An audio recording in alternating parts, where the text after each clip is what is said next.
আসসালামু আলাইকুম প্রিয় নবম শ্রেণীর শিক্ষার্থী, আশা করি তোমরা সকলে ভালো আছো। গত টিউটোরিয়ালে আমি 1971 থেকে 75 সালের এই পর্যন্ত আলোচনা করেছিলাম। আজ আমরা এই দলগত কাজ 2 আলোচনা করব। তো দেখো, দলগত কাজ 2 আমরা পাঠ্যপুস্তক থেকে বঙ্গবন্ধু শেখ মুজিবুর রহমান সম্পর্কে অনেক কিছু জানতে পারলাম। অর্থাৎ এর আগে যে ঘটনাগুলো আমরা পড়েছি সেখান থেকে অনেক কিছু আমরা শিখেছি। এখন চলো আমরা একজন মুক্তিযোদ্ধা বা মুক্তিযুদ্ধ সম্পর্কে জানে এমন কোনো বয়স্ক ব্যক্তির সাক্ষাৎকার নিয়ে বঙ্গবন্ধুর আদর্শ ও মুক্তিযুদ্ধের চেতনা বিষয়ক কিছু তথ্য সংগ্রহ করে নিই। সাক্ষাৎকার গ্রহণের জন্য কয়েকটি নমুনা প্রশ্ন দেওয়া হলো। দেখো, এখানে কিছু নমুনা প্রশ্ন দেওয়া আছে। প্রথমে কেন মুক্তিযুদ্ধ হয়েছিল, তারপর পাকিস্তানের বিরুদ্ধে আমাদের স্বাধীনতা কেন প্রয়োজন ছিল, ৩. বাংলাদেশ মুক্তিযুদ্ধে বঙ্গবন্ধু শেখ মুজিবুর রহমানের ভূমিকা কী ছিল, ৪. বাংলাদেশের মুক্তিযুদ্ধে কারা অংশগ্রহণ করেছিল। এরকম বিভিন্ন ধরনের প্রশ্নের কথা বলা হয়েছে। এই প্রশ্নগুলো আরো কি কি হতে পারে সেটি আমরা এখন চলো দেখি। তো দেখো, নমুনা সমাধান একটা দিয়েছি আমি। শ্রেণীর শিক্ষকের নির্দেশনায় আমরা 5 জনের দলে বা 6 জন একটি দল গঠন করেছি। আমাদের দলের নাম দিয়েছি শাপলা।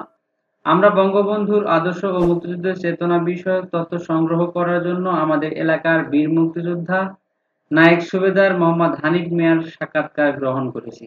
এখানে তোমরা যার সাক্ষাৎকার নেবা তার নাম লিখবা। যদি মুক্তিযোদ্ধাকে না পাও তাহলে যে মুক্তিযুদ্ধের সংস্পর্শে ছিল তার নামটি এখানে লিখে দিবা, বা যার কাছে গল্প শুনবা তার নামটি। তিনি মুক্তিযুদ্ধের সময় 8 নাম্বার সেক্টরের অধীনে যুদ্ধ করেছিলেন।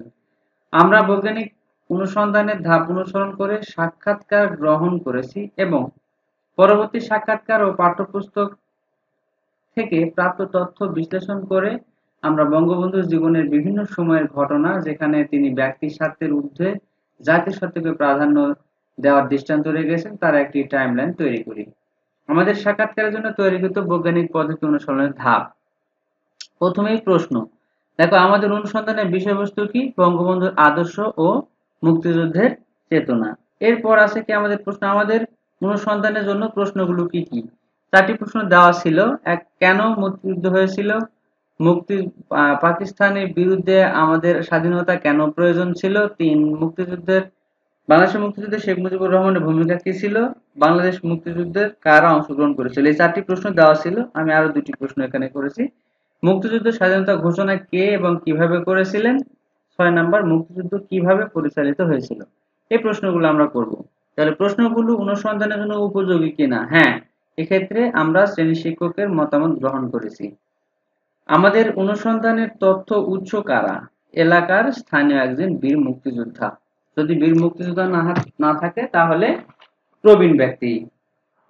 আমাদের অনুসন্ধানের তথ্য সংগ্রহ পদ্ধতি কোনটি? সাক্ষাৎকার পদ্ধতি। আমাদের অনুসন্ধানের জন্য কত সময় ও বাজেট প্রয়োজন হবে? আনুমানিক 1 ঘন্টা লাগতে পারে এবং অনুন্নত ব্যয় হবে 100 টাকা। আমরা তথ্য সংগ্রহের সময় তথ্যদাতার কাছে অনুমতি নিয়েছি কি? এটি অবশ্য পরে পূরণ করতে হবে, অর্থাৎ তথ্যদাতার কাছ থেকে তথ্য নিয়ে আসার পর। হ্যাঁ, নিয়েছি। অনুমতি নিয়েই কিন্তু প্রশ্নপত্র আমরা সংগ্রহ করেছি। তো দেখো, এখানে এই প্রশ্নগুলো নিয়েছি এবং কাজের পদ্ধতিগুলো সম্পর্কে আমরা জানলাম। এরপর সাক্ষাৎকার এবং পাঠ্যপুস্তক থেকে প্রাপ্ত তথ্য বিশ্লেষণ করে আমরা বঙ্গবন্ধুর জীবনে বিভিন্ন সময়ে ঘটনা, যেখানে ব্যক্তি স্বার্থের ঊর্ধ্বে জাতীয় স্বার্থকে প্রাধান্য দেওয়ার দৃষ্টান্ত রেখেছেন, তার একটি টাইমলাইন তৈরি করি। আমরা প্রয়োজনে নিচের টাইমলাইনের মতো করে একটি টাইমলাইন এঁকে আমাদের অনুসন্ধানের প্রাপ্ত ফলাফল উপস্থাপন করতে পারি।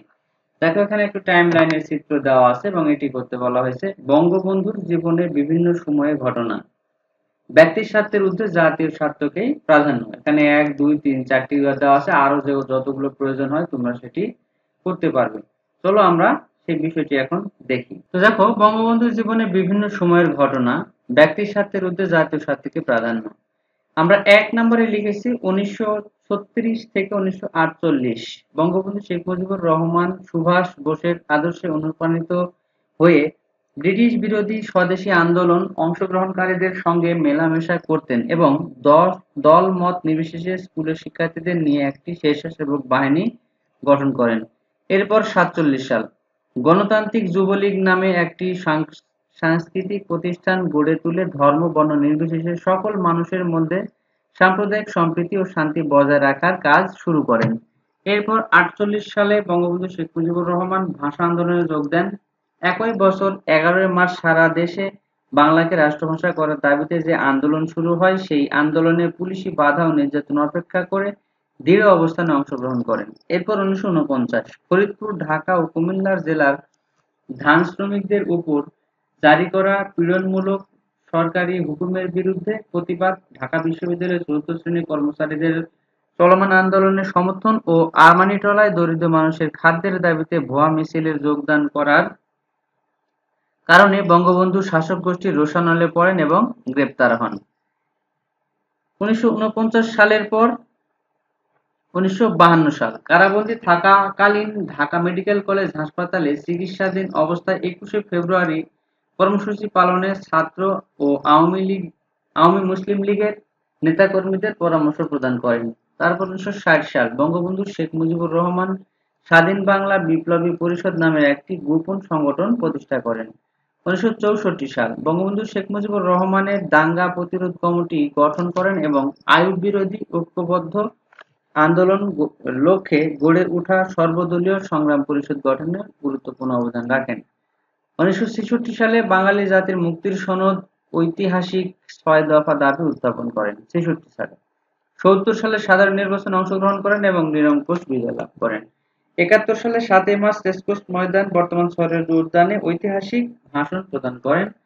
২৬শে মার্চের প্রথম প্রহরে বঙ্গবন্ধু শেখ মুজিবুর রহমান ওয়্যারলেসের মাধ্যমে জাতির উদ্দেশ্যে স্বাধীনতার ঘোষণা দেন। এটি অবশ্য 1971 সালের ২৬শে মার্চ। তাহলে আমরা বঙ্গবন্ধু জীবনের বিভিন্ন সময়ে ঘটে যাওয়া ঘটনাগুলো বর্ণনা করতে পারলাম। তো প্রিয় শিক্ষার্থী, আজ এ পর্যন্তই। সামনের টিউটোরিয়ালে আমরা দলগত কাজ ৩ করব। সেই পর্যন্ত সবাই ভালো থাকো, সুস্থ থাকো। যারা চ্যানেলটি সাবস্ক্রাইব করেনি অবশ্যই চ্যানেলটি সাবস্ক্রাইব করে বেল আইকন প্রেস করে পাশে থাকবে। ধন্যবাদ।